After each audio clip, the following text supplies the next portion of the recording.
I was sitting at the back of the ballroom when the bride raised her champagne glass and said, "I saved him from that broken woman." People laughed. They actually laughed. Some clinked glasses. Others nodded, smiling like she had just delivered the punchline of the night. I could feel my face flush, not from shame, but from the heat of every buried memory rising to the surface. My stomach turned, but I stayed seated. I didn't cry. I didn't flinch. Then, through the glitter and noise, a waitress stepped forward. She moved slowly, like she was walking through water. She reached the center of the room, right by the head table, and without saying a word, she took off her cap, held it in her hand, and looked directly at the bride. "I'm his daughter," she said, "and I have something to say." The laughter stopped. The bride's face dropped, drained of all color.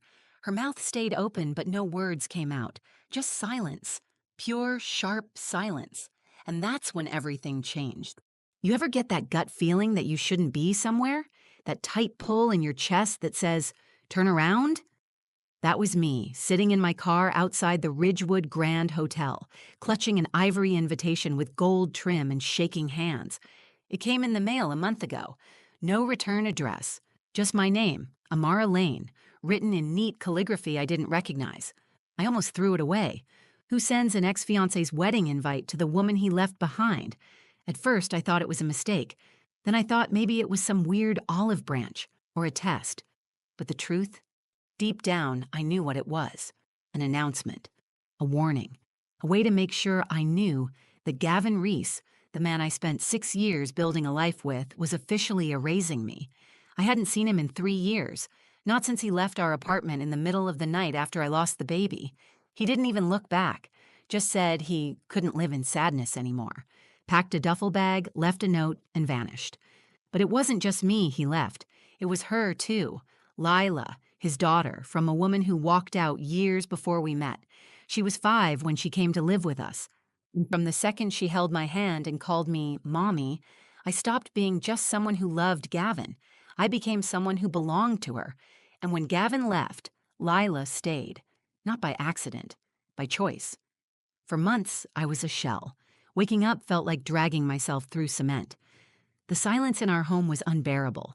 Every photo, every song, every corner of the apartment held echoes of a family that barely got a chance to exist. There were days I couldn't even pick up the phone. I stopped answering friends. I stopped looking in mirrors. But I still packed Lila's lunch. I still braided her hair. I still helped her study for spelling tests while trying not to let her see me cry. One night, I was sitting on the bathroom floor shaking after yet another call from a debt collector when Lila knocked on the door. She was 10, barely up to my ribs. She pushed the door open, sat down next to me, and handed me a peanut butter sandwich. "You forgot to eat," she said. I think that was the moment I realized I wasn't alone, and if she wasn't giving up on me, I couldn't give up on myself. It took 2 years of therapy, odd jobs, and nights reading self-help books just to feel human again. But slowly I found pieces of myself I'd forgotten I had. I started designing again, websites, logos, anything I could get freelance. I moved us into a smaller place, closer to Lila's school. I even laughed again, real belly laughs, the kind you feel in your ribs. They were rare, but they came. When the invitation arrived, I left it on the kitchen table for days. Lila was the one who finally picked it up and read it out loud. Her voice didn't shake. "You should go," she said. "Not for him, for you." "For what?" I asked, exhausted. "So I can watch him start a new life with someone prettier, richer?" "No," she said. "So he sees what he lost." I looked at her. 16 now, wise beyond anything I'd ever been at her age. And suddenly I realized she wasn't just talking about Gavin. She was talking about me. I was still treating myself like the broken version he left, but she saw someone stronger, so I said yes. Uncle Joe, who helped raise me after my mom passed, agreed to drive us. He never liked Gavin. Said his smile came too easily and his eyes stayed too still. I asked him to sit in the back row with me. I didn't want to be seen, just there. Just visible. I didn't know what I was walking into. I expected awkwardness, maybe a few whispers. What I didn't expect was a setup, a staged humiliation dressed in white lace and gold chandeliers. But I'll get to that. Because before the microphone was picked up, before the glasses were raised and the lies poured out like champagne, I I stood in that ballroom, looked at the man I used to love, and realized something I hadn't said out loud until that day. He didn't break me. He abandoned the pieces, and I put myself back together without him. The wedding was everything you'd expect from someone desperate to prove their life was perfect. Crystal chandeliers hung like glass teardrops from the vaulted ceiling. The aisle was lined with imported white orchids. Every napkin was monogrammed. Even the string quartet seemed to play with a kind of smug precision. I stood in the doorway longer than I should have, trying to keep my breathing even. Lila had already disappeared into the kitchen to report for her shift. She'd taken a job with the catering service, swearing it had nothing to do with wanting to keep an eye on me. But I knew better. She wasn't just there to serve canapes. She was there to protect me, in the quiet, fierce way she always had. I spotted Uncle Joe near the back, already seated. He gave me a short nod that said, "You're doing fine, even if it feels like hell." I slipped into the seat beside him, folded my hands in my lap, and tried not to look toward the altar, but I saw him, Gavin. He looked almost exactly the same, broad shoulders, that stupid, practiced half smile. He was shaking hands with someone, holding a whiskey in the other. If you didn't know him, you'd think he was warm, magnetic. But I knew the quiet distance behind that smile, the way he used charm like armor. I knew what he looked like the night he left. Shallow eyes and silence, not a single glance backward. Then I saw her. Serena Vale, all white silk and gleaming blonde hair, laughter that was just a little too loud, a little too pointed. She leaned into Gavin like she was posing for a magazine cover. Every movement seemed choreographed to say, "Look at what I have. Look at what she never could be."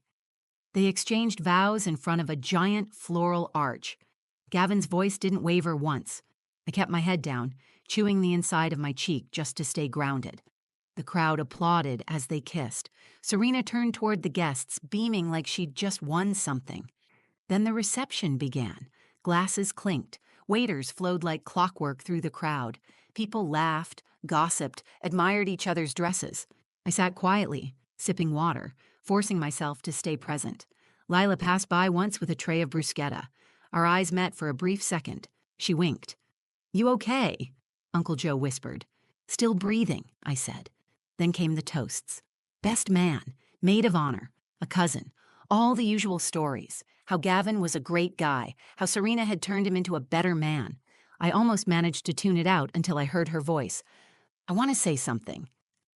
It was Serena, standing at the head table holding a flute of champagne. Her eyes sparkled in the lights, but there was something sharper behind them. She didn't look at Gavin. She looked at the crowd, and then at me. When I met Gavin, he was a good man, but he was hurt, damaged, by someone who didn't know how to love him right, a woman who was too broken to see how lucky she was. I froze. My skin flushed hot and cold at the same time. The words hit me like a slap in a silent room. "She almost ruined him," Serena continued with a laugh so light it made my stomach churn. "But I saved him. I healed him. And today, he's finally where he belongs." Laughter followed. Real laughter. People toasted. Glasses clinked. A few even clapped. Uncle Joe muttered something under his breath. I couldn't move. Every part of me screamed to stand up, to speak, to scream even, but I didn't. I just stared at her. This woman who knew nothing about the nights I held Gavin's hand while he cried about losing custody of Lila. Nothing about the mornings I woke up early to write cover letters for his job search. Nothing about the ultrasound photo I buried in the back of my drawer, the one I never got to frame. She didn't save him. She just arrived after he'd already run. And that's when I noticed the movement near the kitchen. One of the waitresses had stopped walking. She was staring directly at Serena, her jaw tight, fists clenched. It was Lila. She stepped forward, shaking but steady, and began to walk, past the tables, past the clinking glasses, straight toward the mic. I watched her shoulders rise and fall. Then she took off her server's cap, held it in her hand, and said in a voice louder than I'd ever heard from her, "I'm his daughter, and I have something to say." The room fell dead silent, and I knew, in that moment, the night was far from over. "I'm his daughter, and I have something to say." Lila's voice cut through the room like glass on polished marble. Every champagne flute froze mid-air. Every conversation stopped mid-sentence. The silence was thick, confused, electric. People turned in their chairs. Some whispered. Serena's smile twitched, her hand still frozen around her glass. Gavin turned slowly in his seat, staring at the girl in the black apron and white button-up shirt who had just unmasked every lie he'd built this night upon. Lila stood beside the dance floor, her cap clutched tightly in her hands. Her curls had fallen loose from her bun. Her chest rose and fell as if each breath had to be pulled from somewhere deeper. "She's not just the woman you're mocking," she said, her voice cracking at the edges. "She's the woman who raised me." Serena blinked, confused. "Wait, what?" "I'm Gavin's daughter," Lila said again. "From before he met you, from before he ran away, from before he pretended we didn't exist." The air changed. A few people gasped. I saw one of Gavin's cousins slowly lower his phone, like he wasn't sure if he should keep filming. Lila took a step forward. She wasn't reading from a speech. This wasn't planned, but it was truth, and it had weight. "He left when I was 11. Not just my mom. He left me. Didn't call. Didn't write. Just disappeared. And you want to call her broken?" Her eyes flicked to Serena, who looked suddenly very unsure of her footing. "I watched her work 2 jobs so I could have food. I watched her cry in silence so I wouldn't hear. And when people asked me where my father was, I said he was away on business because I didn't want anyone to know he chose not to love us." Someone near the front covered their mouth. A waiter stopped walking, tray hovering mid-air. Gavin finally spoke. His voice was low, cautious. "Lila, not here." "Oh, now you remember my name," Lila snapped, stepping closer.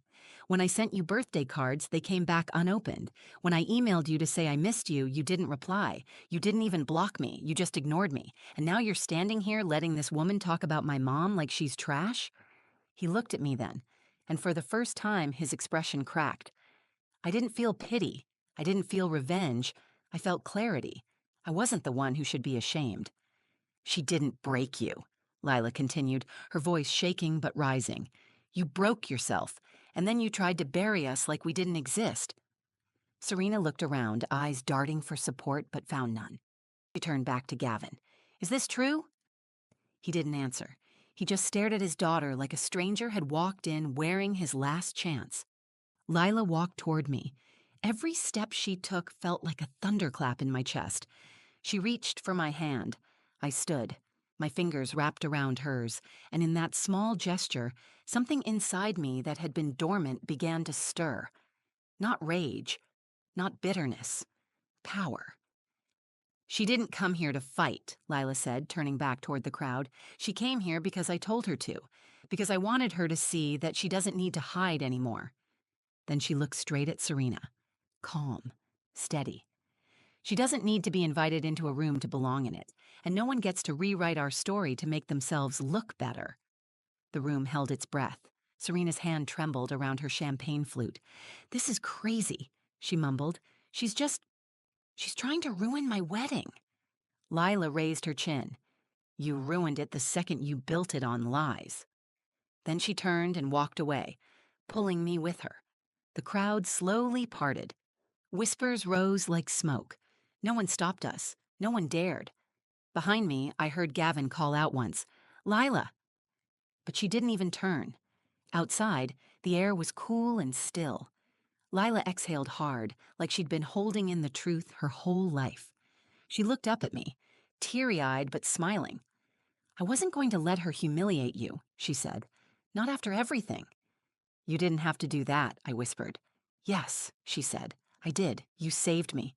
It was time I returned the favor." And in that moment, I realized the strongest love stories aren't always romantic. Some are built in silence, in healing, in survival. Some are born the moment a child decides to protect the person who never stopped protecting them. We hadn't even made it halfway down the hallway when someone behind us called out, sharp and panicked. "Wait!" It was Serena. She'd followed us out of the ballroom, dress trailing like a shredded veil of pride behind her. Her perfect curls bounced as she quickened her steps, but she didn't look perfect anymore. Her mascara had begun to smudge. Her hands were shaking. For the first time that night, she looked real and scared. Lila turned around first. I stayed still, unsure what this woman could possibly say that would matter now. "You can't just do that," Serena snapped. "You can't just hijack my wedding and humiliate us." "Us?" Lila said, eyebrows raised. "I didn't say anything that wasn't true." "You could have handled it privately." "No," I said, stepping forward. "You could have handled it privately, but instead you stood in a room full of strangers and tried to turn me into a villain." Serena blinked. Her eyes darted between us, looking for some foothold she'd lost. "I didn't know he had a daughter. I didn't know he—" "Did you ask?" Lila interrupted. "Or did you just believe the story that made you feel superior?" Serena opened her mouth. Nothing came out. Then Gavin appeared behind her, his jacket unbuttoned, tie hanging loose. His expression was different now, not cold, not composed, just exposed. "Lila," he said, quieter this time, "I never meant for this to happen." She turned to him slowly. "Which part? Me being born? You abandoning me? Or watching someone else raise me while you vanished?" He flinched. "I thought I was protecting you," he mumbled. "You thought disappearing was protection." He looked at me then, the first direct eye contact since we'd arrived. "I was broken, Amara," he said. "You know I was." "I was too," I answered, "but I didn't leave." And there it was. The sentence that changed the air between us. Because no matter how many years had passed, no matter how many ways he tried to reframe it, he knew it was true. He ran. I stayed. "I can't take it back," he said quietly. "No," I said. "You can't." Lila's voice broke the silence again. "You know what I used to tell myself? That you were dead. That maybe something happened to you and that's why you didn't come. Because the truth, that you were alive and just didn't care, was worse." Gavin's mouth opened, then closed again. He looked down at the floor, at his feet, at the trail of choices he'd tried to forget. And then something happened I didn't expect. Lila stepped forward. She didn't scream. She didn't run. She just looked him in the eye and said, "I forgive you." He looked up, startled. "Not for you," she said. "For me, because carrying your absence has been exhausting. I'm done." He swallowed hard, nodding once, eyes glassy. "You're incredible, you know that." She smiled, soft and sad. "I know. She made me that way." She pointed to me, and that moment, that simple gesture, was louder than any mic drop.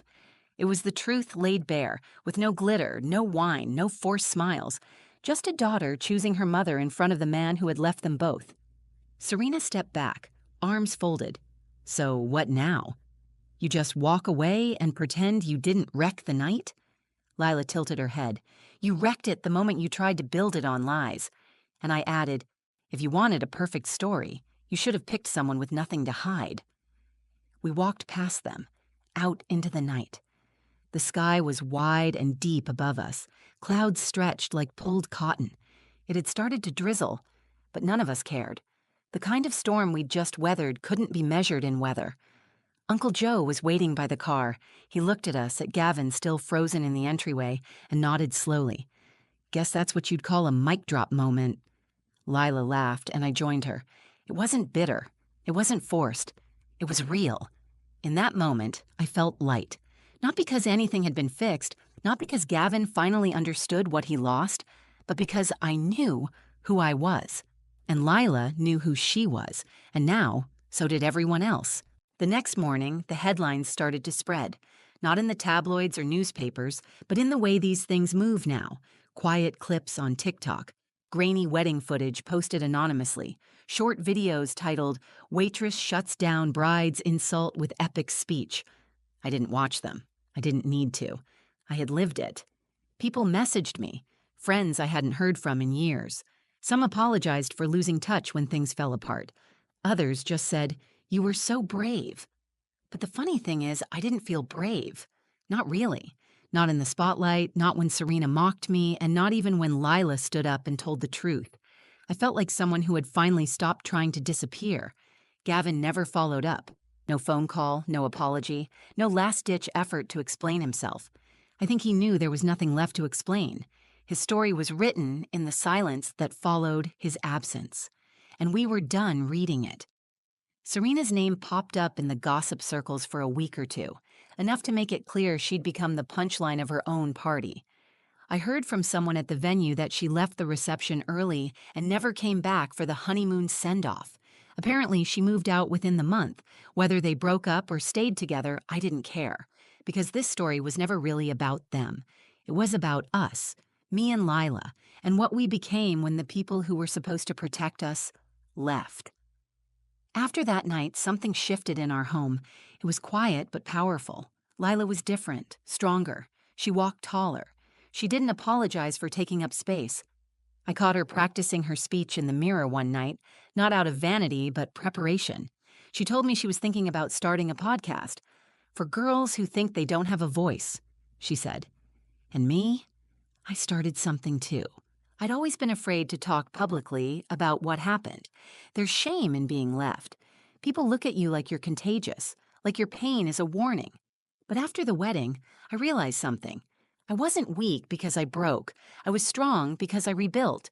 So I started writing again, first just notes, then essays. I sent one to a parenting blog. It got published. The comments poured in. Mothers, daughters, women I'd never met, all saying the same thing. Thank you for saying what I couldn't say out loud. That turned into a blog, then a small community group. A few months later, I registered a nonprofit, The Second Thread, a space for women healing from abandonment, divorce, emotional abuse. We host circles, provide counseling, help them write their stories, literally and figuratively. I didn't expect it to become what it did. I just wanted to offer women a space where silence wasn't the only option. But the most powerful part of all of this wasn't the public closure. It was a quiet moment in our kitchen. One night in January, I was washing dishes. Lila sat at the counter, flipping through her notebook, legs swinging off the stool. She looked up at me and said, out of nowhere, I used to wish my real mom had stayed. My hands paused in the sink. But now I get it, she said. Maybe she left because I was supposed to end up with you. I didn't say anything. I couldn't. I just turned around, dried my hands, and pulled her into a hug so tight I think I breathed her in. Sometimes life doesn't give you the story you thought you wanted. Sometimes it tears pages out mid-chapter and leaves you to guess the ending. But sometimes, when you fight, when you love hard, when you stay, you get something better. You get to write a new story. And the best part? You don't need anyone's permission to start. If this story moved you, if it reminded you of your own strength or the power of someone who stood by you when others didn't, take a second and give this video a like. Share it with someone who needs to hear that broken doesn't mean worthless, that walking away doesn't make you strong, staying and healing does. And if you've ever had to rebuild yourself, if you've ever been the one holding the pieces together when someone else dropped them, leave a comment. Tell us your story. You never know who's reading and needs your words. And hey, if you want more true stories that hit deep, that remind you you're not alone, make sure to subscribe to the channel. New stories drop every week, and they're all about resilience, truth, and the messy beauty of being human. Thanks for watching. And remember, you don't need to be invited into someone's fairy tale when you're already writing your own.